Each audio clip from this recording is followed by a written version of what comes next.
According to Seamus Heaney, poetry is a matter of finding a voice so that you can get your own feelings into your own words. Hello friends, today we shall go through one of the beautiful poems, A Constable Calls, written by Seamus Heaney. Seamus Heaney was an Irish poet who lived in Ulster. He was awarded the Nobel Prize for Literature in 1995. A Constable Calls, which is written from a boy's perspective, can be considered as a political poem, a memory poem, a childhood poem, or as an autobiographical poem.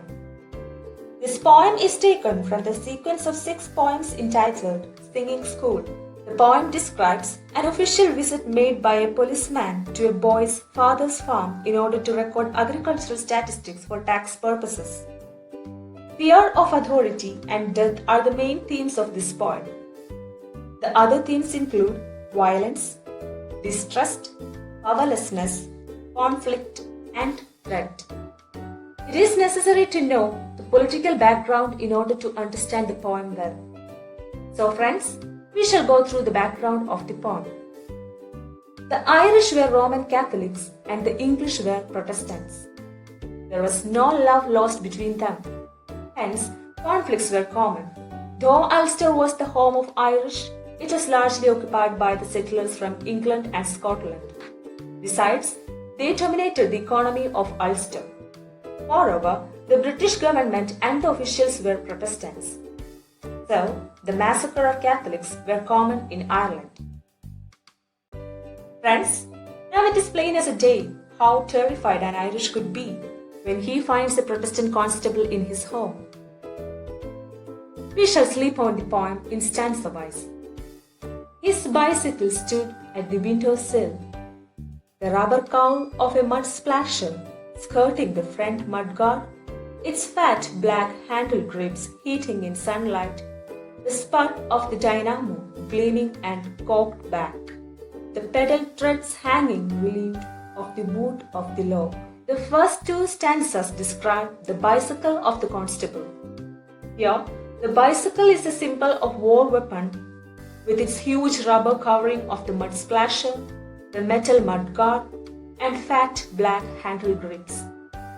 Fat black handle grips show the fear in child's mind and the hatredness Catholics have towards Protestants. Spud and dynamo are the parts of old bicycle. Today, it is replaced by batteries. Notice the phrase cocked back. It reminds us of the trigger of a gun. It shows that the child sees the policeman as dangerous. The pedal treads hanging relieved, which means that the policeman gets off the bicycle. His boots are described as boots of the law in the last line of the second stanza. It symbolizes the insecurity and dread of the officials in the minds of Irish people. This is all about the first 2 stanzas.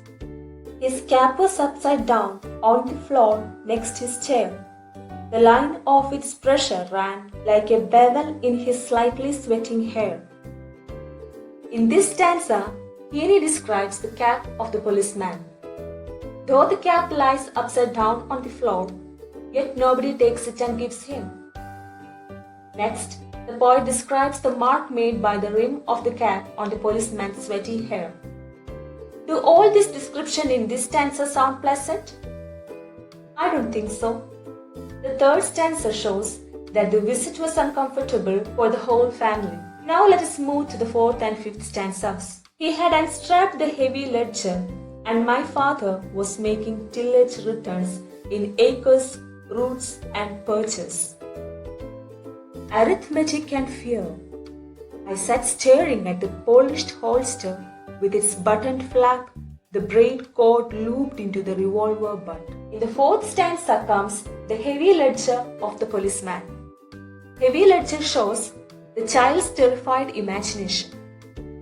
When the policeman opens the heavy ledger, the child's father was giving details of amount of crops he had grown.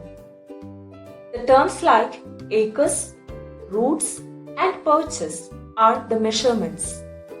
In the first line of the 5th stanza, Heaney expresses the situation clearly. Arithmetic and fear. Arithmetic is the way the policeman adds up the details. Besides, fear is the atmosphere of the room. Then, the child stares at the holster and the revolver butt of the policeman for a long time. In short, the fifth stanza pictures an atmosphere of fear. Any other root crops? Mangolds, marrow streams, anything like that? No, but was there not a line of turnips where the seed ran out? In the potato field? I assumed small gills and sat imagining the black hole in the barrels. He stood up, shifted the pattern case. Sixth stanza is a dialogue between the child's father and the policeman. The policeman inquires about the crops that the child's father has cultivated. He asks, any other crops? Mangolds, marrow streams, anything like that? And the father replies, no. In reality, his father also grows a line of turnips in the potato field. So now, the child is afraid that his father will be imprisoned for lying. Also, the child gets frightened when the policeman stood up and shifted his baton case. Now let us look into the last two stanzas. Further round on his belt, close to the doomsday book, fitted his cap back with two hands, and looked at me as he said goodbye. A shadow bobbed in the window. He was snapping the carrier spring over the ledger. His boot pushed off, and the bicycle ticked, ticked, ticked. In the eighth stanza, the poet compares the heavy ledger to the doomsday book. Do you know what doomsday book is?